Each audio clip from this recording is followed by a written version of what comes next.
So I'm on my way to Super Saturday and stop by for a mobile diagnostic call on a 2001 Mazda Miata. It's lowered, it's the owner's daily, and it crapped out, right, John? Yeah, so this thing, he said at first it was a crank start stall 3 times, and now it's a crank no start.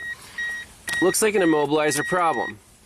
He said the immobilizer light that used to turn on here does not turn on anymore, and if you wait a while it'll start flashing, and the flashes mean it has some kind of trouble code. In the PCM we have a P1624 trouble code. It is vehicle anti-theft system, so that makes sense. And looking up some wiring diagrams and trouble code descriptions, DTC03 in the immobilizer, possible cause, so ID number is not input into immobilizer unit after cranking engine.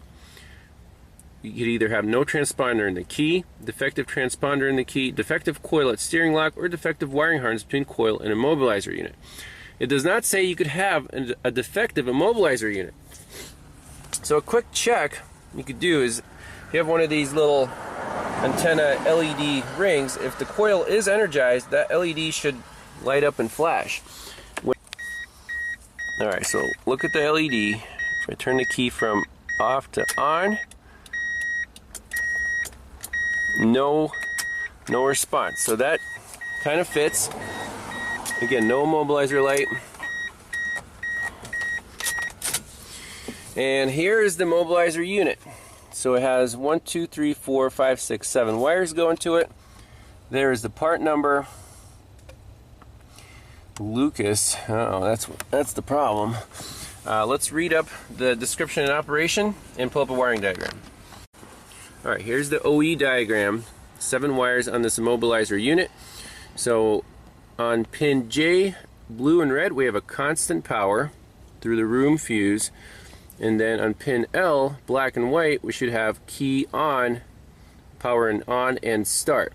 So let's just do power ground check at this immobilizer unit, and then the coil itself is right there, 2 wires, yellow green, yellow red. We can measure the continuity of the coil, make sure there's no breaks in the wires, and then go from there. Okay, so I have the ground wire back probed and the constant battery power. Obviously that's fine. Let's move the pin to ignition power. Right in here, when we turn the key on, that should light up the little test light. Yep, and start and crank. So powers and grounds, check out. Now let's unplug the little immobilizer unit and check the resistance across those coil wires going to our little pickup coil by the ignition key. Okay, so the green and yellow, or the yellow green, yellow red wires, ohm meter 6.8 ohms. That seems reasonable. There's definitely continuity. So this is one place where the ohm meter is useful for checking the resistance of coils. So I don't see any wiring problems or coil problems. So in this list of possible problems,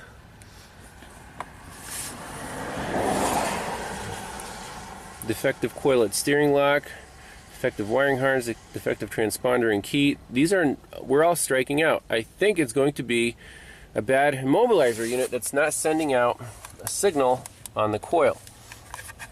The last check we can do before tearing this little box apart and hoping that there's like a cracked solder joint or something is to put a scope on those wires and see if we have any signal whatsoever. But these units are known to go bad. There's actually a TSB. Let's see here. Technical service bulletin. Vehicle cranks but does not start due to PCM immobilizer malfunction. 2001-2002 Miata. There was a recall on this actually. This is not related. To replace the PCM with a newer one for less, some emissions crap. But when you do that, you need to also upgrade the immobilizer to this new part number. You see, we have the original LC62. The new part number is a BJ3D. And the original one is not available. And basically, to upgrade this whole car, you need to replace the PCM and the immobilizer and have 2 keys. The owner only has 1 key, so that could get out of hand just to get this car back on the road. You need to like switch the ground wire for some reason, pin C to pin B. Right now we're in pin B. Well, let's see here. If C is empty, B is a terminal, remove B and install in position C. Oh, it is in C.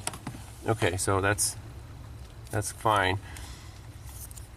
But let's put a scope on here real quick just to see what it does. If it doesn't do anything, we're going after this box. Alright, here we go. Scope is rolling. We're on the 2 antenna wires. It's starting to rain. We gotta work fast here.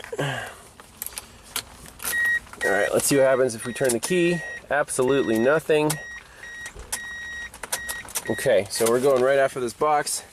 Let's pop it open and see what's inside. So here's what's inside the magic box. Looking for anything that could give us a clue in terms of cracked solder joints. But this is not a high current device, so I don't suspect heat damage or thermal damage.